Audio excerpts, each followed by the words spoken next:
घमंडी पत्नी। एक बार की बात है, जौनपुर नामक गांव में हीरा नाम का एक गरीब मछुआरा रहा करता था। वो मछलियां पकड़ने की तलाश में एक गांव से दूसरे गांव जाया करता था ताकि पूरे दिन में उसके हाथ कुछ मछलियां आ सके जिससे वह अपना और अपनी पत्नी का गुजारा कर सके। एक दिन उसकी पत्नी मीना तालाब से मटके में पानी भरकर अपनी झोपड़ी में ले आती है। मीना कहती है, अरे आज तो मैं बहुत थक गई। इतनी दूर से तालाब से पानी जो लाना होता है, मेरी तो कमर ही टूट जाती है। काश मेरे पास भी नौकर चाकर होते तो कितना अच्छा होता। मुझे कोई भी काम नहीं करना पड़ता, रानी की तरह राज करती। हाँ, लेकिन मेरा नसीब कहाँ, इस गरीबी में तो दम घुटने लगा है मेरा। हीरा कहता है, अरे भाग्यवान, आ गई तुम। मैं कब से तुम्हारी ही राह देख रहा था।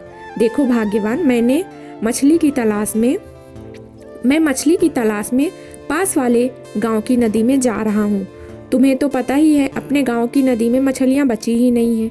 मछलियाँ हाथ आए भी तो कैसे। मीना, अरे हाँ, खूब जानती हूँ तुम्हें। जाओ जाओ, लेकिन आज भी कोई मछली नहीं लाए ना तो देखना, तब बताऊंगी। रोज कोई ना कोई नया बहाना। पूरे दिन में मेरे लिए एक मछली नहीं ला सकते, कामचोर कहीं के। मैं कहती हूँ, अगर आज भी कोई मछली नहीं आए ना तो लौट कर मत आना।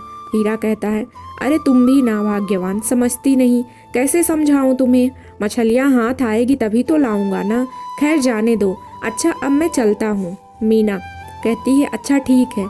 पता नहीं आज भी कोई मछली तुम्हारे हाथ आएगी भी या नहीं। न जाने कब तक वापस आओगे। रुको जरा, मैं भी आती हूँ। जिसके बाद हीरा की पत्नी रसोई में जाती है और 2 बासी रोटी लेकर आती है। मीना, ये लो, ये 2 रोटी लेते जाओ, वरना भूखे पेट मुझे ही कोसोगे। जाओ जाओ, और हो सके तो मछली लेकर ही घर वापस आना। हीरा वहाँ से मछली पकड़ने के लिए निकल जाता है। रास्ते में एक सुनसान जंगल पड़ता है जहाँ पर एक बूढ़ा व्यक्ति जोर जोर से रो रहा होता है।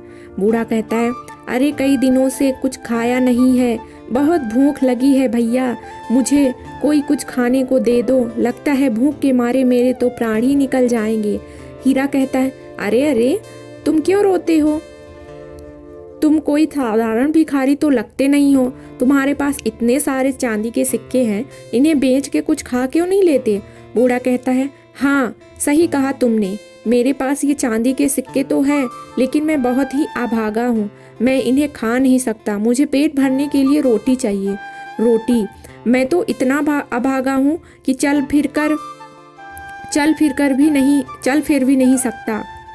मेरी मदद करो, वरना मैं भूख से मर जाऊंगा। बेटा मदद करो। हीरा कहता है, अच्छा ठीक है, तुम दुखी मत हो। मेरी पत्नी ने मुझे 2 रोटियां दी थी, तुम उन्हें ही खाकर अपनी भूख मिटा लो। रुको, देता हूँ। हाँ, अभी देता हूँ। जिसके बाद हीरा अपनी पोटली में से 2 रोटी निकालता है और भिखारी को दे देता है। तभी भिखारी उन दोनों रोटी को बड़े चाव से खाता है। रोटी खाने के बाद बूढ़ा कहता है, तुम्हारा बहुत बहुत धन्यवाद बेटा, वाकई में तुम एक नेक दिल इंसान हो। ये लो, तुमने मुझे अपने हिस्से की रोटी दी, तुम ये चांदी का सिक्का अपने पास रखो। हीरा भिखारी की यह बात सुनकर थोड़ा हैरान हो जाता है। हीरा अपना हाथ बढ़ाता है और भिखारी से वह चांदी का सिक्का ले लेता है। हीरा कहता है, ठीक है, अगर तुम कहते हो तो मैं ये चांदी का सिक्का अपने पास रख लेता हूँ। अच्छा, अब मैं चलता हूँ बाबा, मुझे पास वाले गाँव में मछली पकड़ने जाना है। बूढ़ा कहता है, जाओ बेटा जाओ, सब माया है, जाओ जाओ। जिसके बाद हीरा अपने हाथ में वह चांदी का सिक्का लेकर थोड़ा आगे बढ़ता है और एक नदी के किनारे पहुंचता है। हीरा कहता है, हे ऊपर वाले, काश मैं आज बिना मछली लिए घर ना जाऊं, वरना आज भी मुझे मीना की खरी खोटी सुननी पड़ेगी। कृपा करो ऊपर वाले। तभी नदी में से दिव्य शक्ति बाहर आती है और कहती है, हीरा, अरे कौन हो तुम इस नदी। हीरा कहता है, कौन हो तुम, इस नदी में क्या कर रहे हो, और तुम्हारा आधा शरीर मछली का कैसे है। जलदेव, डरो मत हीरा, मैं जलदेव हूँ, इसी नदी में रहता हूँ। जिस भिखारी से तुम जंगल में मिले वो मैं ही था। मैं अक्सर इसी जंगल में यहाँ से गुजरने वाले लोगों की परीक्षा लेता हूँ। तुम एक नेक दिल इंसान हो जिसने अपने हिस्से की रोटी मुझे दे दी। बताओ तुम्हारी क्या इच्छा है, मैं अवश्य ही पूरा करूँगा। हीरा कहता है, अरे ये क्या बोल रहे हैं, क्या आप सच में जलदेव हैं। मैं तो आपको देखकर धन्य हो गया जलदेव। मैं आपसे क्या मैं आपसे क्या मांगू भला? मुझे अपने लिए तो कुछ भी नहीं चाहिए, लेकिन मेरी पत्नी मुझसे बिल्कुल भी खुश नहीं है। मेरी गरीबी के कारण मैं उसे कुछ नहीं दे पाया हूँ। उसे 2 वक्त की रोटी भी ठीक से नहीं मिल पाती। आप मुझे कोई ऐसी वस्तु दे दीजिए जिससे मैं उसकी हर इच्छा पूरी कर सकूं। जलदेव कहते हैं, अच्छा तो तुम्हारी ये इच्छा है, ठीक है हीरा, मैं तुम्हारी ये इच्छा अवश्य पूरा करूंगा। ये लो हीरा, ये एक जादुई सिक्का है।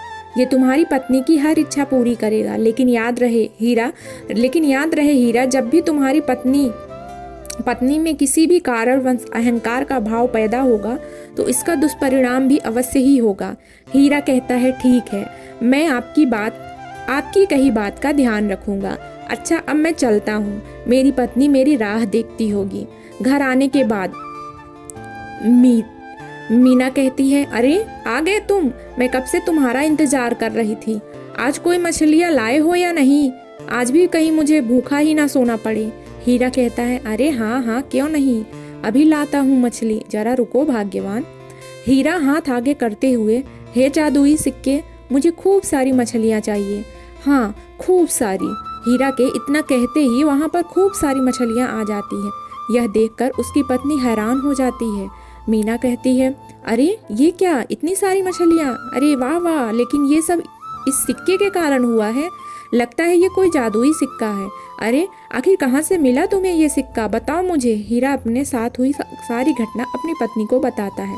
मीना कहती है, क्या सच में ये तुम्हें जल देवता ने दिया है? अरे वाह वाह, हमारे तो भाग ही खुल गए। अच्छा तुम एक काम करो, ये जादुई सिक्का मुझे दे दो, मैं इससे अपनी हर इच्छा पूरी करूंगी। हाँ, हीरा कहता है, अच्छा ठीक है भाग्यवान, रख लो अपने पास, तुम्हें जो भी चाहिए होगा तुम इस जादुई सिक्के से मांग लेना। लेकिन याद रखना भाग्यवान, अपने लालच में अहंकारी ना होना, वरना इसका परिणाम बुरा होगा। मीना कहती है, अरे हाँ ठीक है, मैं तुम्हारी सारी बात मानूंगी, बस एक बार मुझे जादुई सिक्का दे दो ना। जिसके बाद हीरा अपनी पत्नी को वह सिक्का देता है, जिसे पाकर मीना बहुत खुश हो जाती है। मीना अपना हाथ आगे करते हुए, चलो जादुई सिक्के, जल्दी से मेरी इच्छा पूरी करो, मुझे खूब सारा धन चाहिए। हाँ बस अब और इस गरीबी में मुझे नहीं रहा जाता। तभी देखते ही देखते मीना के पास खूब सारे सोने के और चांदी के गहने और रुपए आ जाते हैं। मीना यह देखकर बहुत खुश हो जाती है। मीना कहती है, अरे वाह कितना सारा धन है, अरे वाह वाह, सोने के गहने भी हैं, वाह अब तो मेरे पास बहुत सारा पैसा है। दूसरे दिन मीना कहती है, अरे जादुई सिक्के, मुझे एक नौकर भी चाहिए, पूरा दिन काम करते करते मेरी तो कमर ही टूट जाती है, दे दो मुझे एक नौकर जो मेरा सारा काम करे। मीना के इतना बोलते ही वहाँ एक और नौकर आ जाता है। मीना उसे देखकर बहुत खुश हो जाती है और नौकर बोलता है, बोलिए मालकिन, मेरे लिए क्या काम है, मैं कुछ ही समय में आपका सारा काम कर दूंगा। मीना कहती है, अरे बताऊंगी, इसीलिए तो मैंने जादुई सिक्के से तुम्हें मांगा है। हाँ, मीना फटाफट नौकर को घर का सारा काम समझाती है। नौकर सारा काम सुनते ही जल्दी जल्दी करने लगता है। मीना शीशे में देखकर कहती है, कितनी सुंदर लग रही हूँ मैं, हाय हाय कितने सुंदर गहने हैं, वाह वाह कितने अच्छे लग रहे हैं मुझ पर, लगेंगे क्यों नहीं, मैं हूँ ही इतनी सुंदर। अरे वाह, अब इतने सारे गहने तो मिल गए, लेकिन अब चेहरे का क्या किया जाए, इसमें भी थोड़ी चमक लानी पड़ेगी। इस गरीबी में तो मेरा पूरा रूप ही चला गया है। ऐसा करती हूँ, थोड़ा मेकअप कर लेती हूँ, उसके बाद ये सब गहने मुझ पर जचेंगे, बहुत सुंदर लगूंगी मैं, सभी गांव की औरतें जलकर राख हो जाएंगी। मीना, सुन तू इधर आ, ये ले और ये लेप मेरे चेहरे पर लगा दे। नौकर कहता है, जी मालकिन, अभी लगा देता हूँ।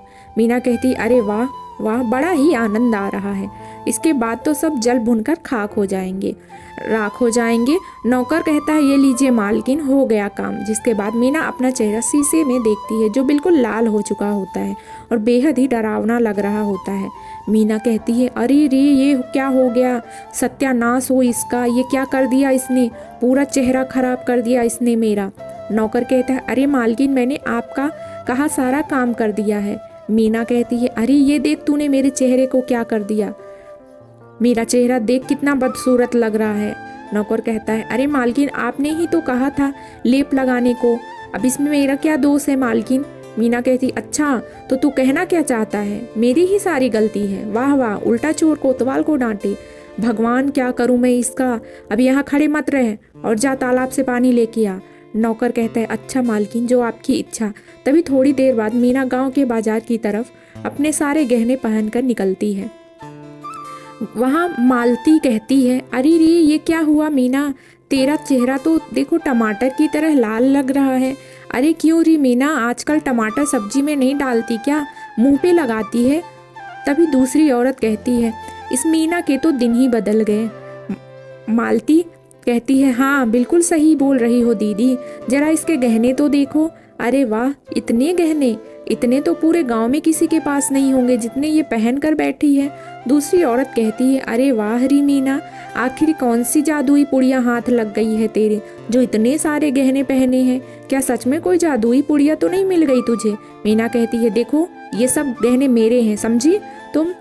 आई बड़ी जादुई पुड़िया बोलने वाली। अरे साफ साफ क्यों नहीं कहती हो मालती, जलन हो रही है तुम्हें मेरे इतने सुंदर सोने के गहने देखकर। कभी देखे हैं इतने सारे गहने तुमने। बड़ी आई बोलने वाली, चलो हटो मेरे रास्ते से। जिसके बाद मीना बड़ी गुस्से में आगे चलती है और दोनों औरतें उसे बड़ी हैरानी से देख रही होती हैं। मालती कहती है, अरे रे, लगता है गहनों का असर मीना के सर पर चढ़ गया है। दूसरी औरत कहती है, हाँ बहुत ही अहंकारी हो गई है। खैर अब क्या ही कहा जाए। मीना आगे चलती है तो उसके सामने एक बकरी का छोटा सा बच्चा आ जाता है। मीना कहती है, अरे रे, हट मेरे सामने से, चल हट। अब ना जाने ये बकरी का बच्चा मेरे सामने आकर क्यों खड़ा हो गया है। अरे जाता है या नहीं, लेकिन वह बकरी का बच्चा मीना के सामने से हटता ही नहीं। तभी मीना को बहुत गुस्सा आ जाता है और वो जोर जोर से उसको मारने लगती है। मीना घर लौटने के बाद, हाय आज तो मैं बहुत थक गई हूँ, इतना चलकर थोड़ा आराम कर लेती हूँ। नौकर को बुलाती है तो नौकर बोलता है, जी मालकिन बताइए मेरे लिए क्या काम है। मीना कहती है, कहाँ मर गया था तू, हाँ दिखता नहीं कि थक गई हूँ मैं, चल मेरे पाँव दबा और जरा अच्छे से दबाना, कोई भी काम ठीक से नहीं करता। तभी मीना का नौकर उसके पाँव दबाने लगता है और देखते ही देखते मीना सो जाती है। थोड़ी देर बाद जब मीना की आँख खुलती है तो देखती है उसका नौकर वहाँ पर नहीं होता है। मीना, ये मेरा नौकर कहाँ चला गया, मेरी जरा सी आँख क्या लग गई, न जाने कहाँ चला गया, कामचोर कहीं का, न जाने सिक्के ने मुझे कैसा नौकर दिया है। तभी मीना अपने बेड से उठती है और उसकी नज़र शीशे पर पड़ती है। मीना अपना चेहरा देखकर डर जाती है। अब मीना के चेहरे पर बकरी का चेहरा आ जाता है जो देखने में बहुत डरावना लग रहा होता है और मीना के सारे सोने चांदी के गहने भी गायब हो जाते हैं। तभी वहाँ पर हीरा आता है और मीना का यह रूप देखकर हैरान हो जाता है। हीरा कहता है, अरे रे भाग्यवान, ये क्या हुआ और तुम्हारा चेहरा एक बकरी के चेहरे में कैसे बदल गया। मीना कहती है, ये क्या हो गया जी, मेरा चेहरा बकरी के जैसे कैसे बन गया, पर ये क्या हुआ, मेरे सारे सोने के गहने भी कहाँ गायब हो गए, ये क्या हो गया, मेरी तो कुछ समझ में नहीं आ रहा, ये सब मेरे साथ हो क्या रहा है। हीरा कहता है, अरे कहीं जलदेव का कहा सच तो नहीं हो गया। अरे भाग्यवान, हमें जलदेव के पास जाना होगा, चलो अब देर ना करो, कहीं देर हो गई तो लेने के देने पड़ जाएंगे, अब जलदेव ही हमारी सहायता कर सकते हैं। हीरा नदी किनारे जाता है और जोर जोर से जलदेव को आवाज लगाने लगता है। तभी जलदेव नदी में से ऊपर आते हैं। जलदेव बोलते हैं, क्या हुआ हीरा, क्यों याद किया, बताओ हमें।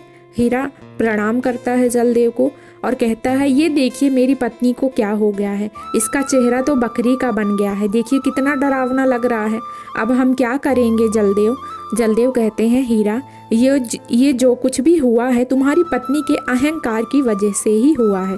तुम्हारी पत्नी ने एक बकरी के बच्चे को बिना बात के बहुत मारा, उस मासूम जानवर का कोई दोष नहीं था, तुम्हारी पत्नी ने ये अपने अहंकार के कारण किया, जिसके फलस्वरूप ही तुम्हारी पत्नी की ये दशा हुई है। मैंने तुम्हें पहले ही बताया था कि उस चांदी के सिक्के से तुम्हारी पत्नी जो भी मांगेगी उसे अवश्य ही मिलेगा, लेकिन जब तुम्हारी पत्नी में अहंकार आ जाएगा तो उसका दुष्परिणाम भी अवश्य ही होगा। उस सिक्के की जादुई आत्मा ने ही तुम्हारी पत्नी को यह श्राप दिया है, जिससे बचने का कोई उपाय नहीं है। हीरा, अब तुम्हारी पत्नी को इसी जानवर के आधे रूप में रहना होगा। तभी मीना जोर जोर से रोने लगती है। मीना रोते हुए कहती है, ये मैंने क्या कर दिया, मेरी इस